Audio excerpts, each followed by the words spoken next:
So some interesting stuff coming up. Okay. And thank you to our studio audience. This was another interesting point. I actually met some people who were actively canvassing for a politician, but didn't know the policies of the politician because they were just doing it for volunteer credit. Yeah. Right. Yeah. Yeah. Yeah. So this is the subjective part of it, right?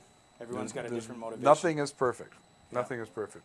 That's for sure. Hey, but we got any more callers out there? And what do we call Well, it? it's 8. Around the world. It's almost time? 25 after 8. Yeah. We've been on for over an hour with. Hour and just about an hour and a Yeah. half. Have you got any points that you wanted to make? Just anybody watching that we do need volunteers. We need canvassers. We need riding captains to help organize canvassers, and we need regional organizers in a couple of the regions too. And even if we have one, we can always use another. So if you're willing to help out, it's your province, it's your tax. If you want to avoid it, you have to do something about it. Go to fighthst.com and sign up and register to volunteer. Help us out, and you're helping yourself out. So And one of the there's no greatest way- things you can do for yourself.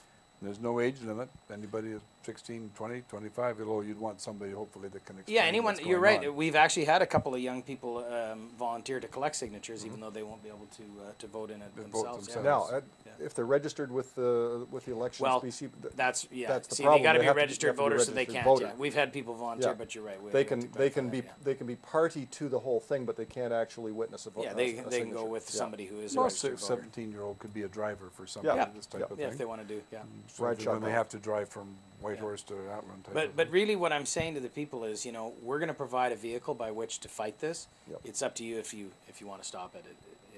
All we can do is provide the opportunity and the means to do it, and even that's taking a lot more time than most of us. I got another question for you, and I don't know whether you've heard any answer back from the Liberals about this. When they're changing the from the PST to the HST, there's a 10% tax on liquor. Are they going to drop the price on the liquor, or are they going to boost it back up to keep their revenue up? They've actually publicly come out and said they will not drop the price of liquor. They can't afford to. They're keeping the extra profit. So they're going to keep the and extra there's a 3% difference there. That's right. 3%. But they're okay selling off BC Liquor Corporation for a one-time cash injection and losing the revenue stream. Yeah. Well, everything is for them is about immediate budget, concerns, Yep. trying to mitigate the damage they've done. But you're absolutely right, Nick. It's a terrible decision.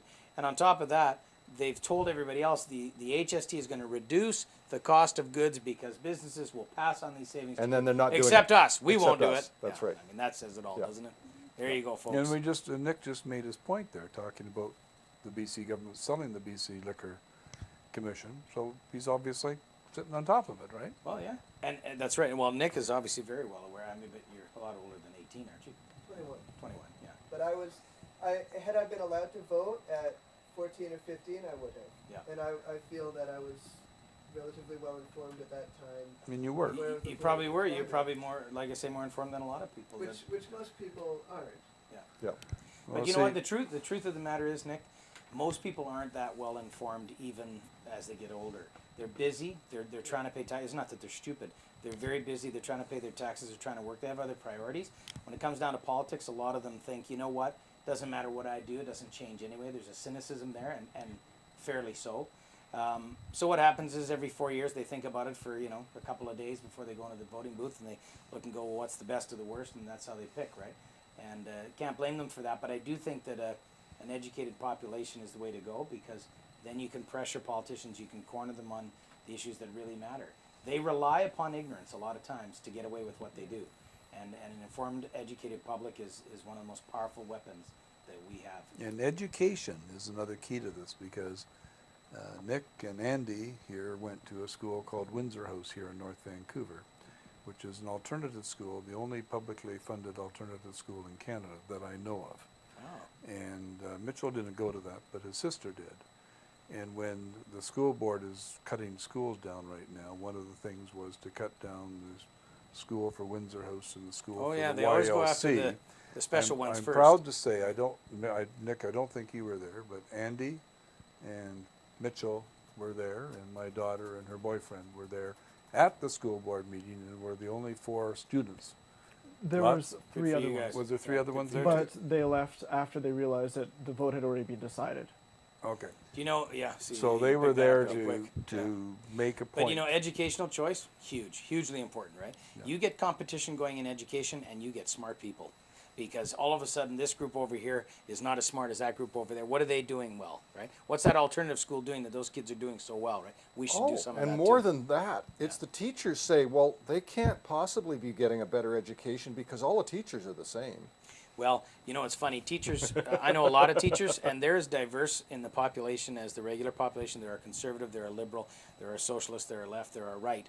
There is a homogeneousness of expression by them, mostly from the left, because there's that sense culturally that if they step out of that, they're going to be in trouble. But you talk to them privately, one-on-one, and you get a lot of different opinions. Teachers are all different. Yeah, and some of them, you know, they see the big picture. And We have a note here from the chat. Most small businesses in BC get their product from out of province. HST is going to add to the cost. And then plus businesses will have to pay HST on the building rents. Well, that's actually an input tax credit, so they end up being able to deduct it against. yeah, but he's right on the first point. He's right on the Very- first and point. that's a very good point. Absolutely. I've never Yeah. heard anybody make that. So whoever made that point is paying close. Very There good you go, attention. Hooterville Mike. Is Thank that you very Hooterville much. Mike again? Yep. Yeah, he's on the ball, because that's a very important Yeah, point. when you Yeah. buy product from outside Yeah. of Canada, because you'd be able to, or no, it wouldn't be. Well, It would just you can- outside of BC. Yeah, outside of BC. I mean, you can buy from Alberta, Saskatchewan, Manitoba. None of them have it. That's right. right. So, So yeah. now the question is, can you use an Ontario HST as an input tax credit? Yeah, I don't know.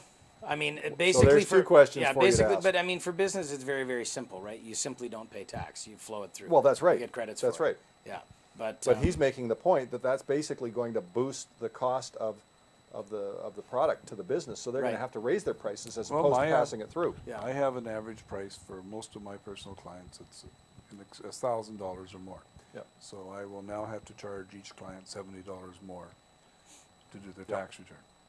And dick all in the way of input tax credits because you're a service business.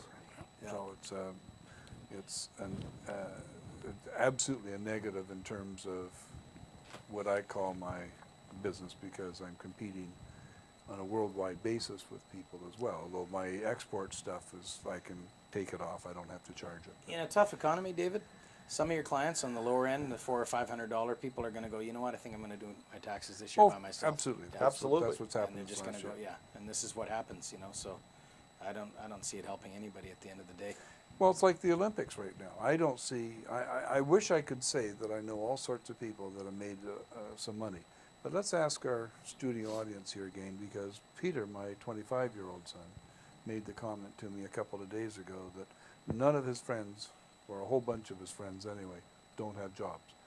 2 years ago, any kid around, everybody got a job right now. Yeah. What's happening? Mitchell, Andy, Nick, are people you're a carpenter, you're an electrician, I'm sorry. Yep. You work down in building the new convention center and so on. Yep. What's happening? Are there more jobs or less jobs, or what's happening right now? As far as the trades go, the jobs haven't really changed at all. I mean, there's buildings that still need to go up for after the Olympics. There's buildings. There was a bit of a boom maybe for the last 3 years, but that ended 6 months ago or so. They had a few really big jobs and brought a lot of people out, but then they all left because they were all suitcase union guys, and they ended up back wherever they came from. So Yeah, I so mean, the people on the lower end have been let go, but the properly trained trades and those people are still working, is what you're saying. yeah, Yeah. Yeah. That's what I'm seeing too. I'm seeing the guys who are legitimate tradesmen that are good and at the top of their game, they're all still working, but it's those guys on the lower end who aren't. Well, So of course what happens is they go on the unemployment rolls, and we pick up the tab for that. So What about you, Nick? Have you got an opinion on that? In my field of bumping around, His and being field. unemployed, In his field of bumming around. Things are very much, or business as usual, or lack of business as usual. Lack of business. Like it. Oh, I'm seeing the economy ran into its troubles last year, and there's some recovery and there's some still slumping, and I'm not sure that a lot of it's to do with the Olympics, one way or another. There are, there are sort of niches that are getting a lot of business. The the theater technician industry is doing better, which is sort of ironic because of the arts cuts and there's all that. But the Cultural Olympiad is bringing in work for a very small number of people. They're getting very well paid work, and a lot of other people are being left No, that's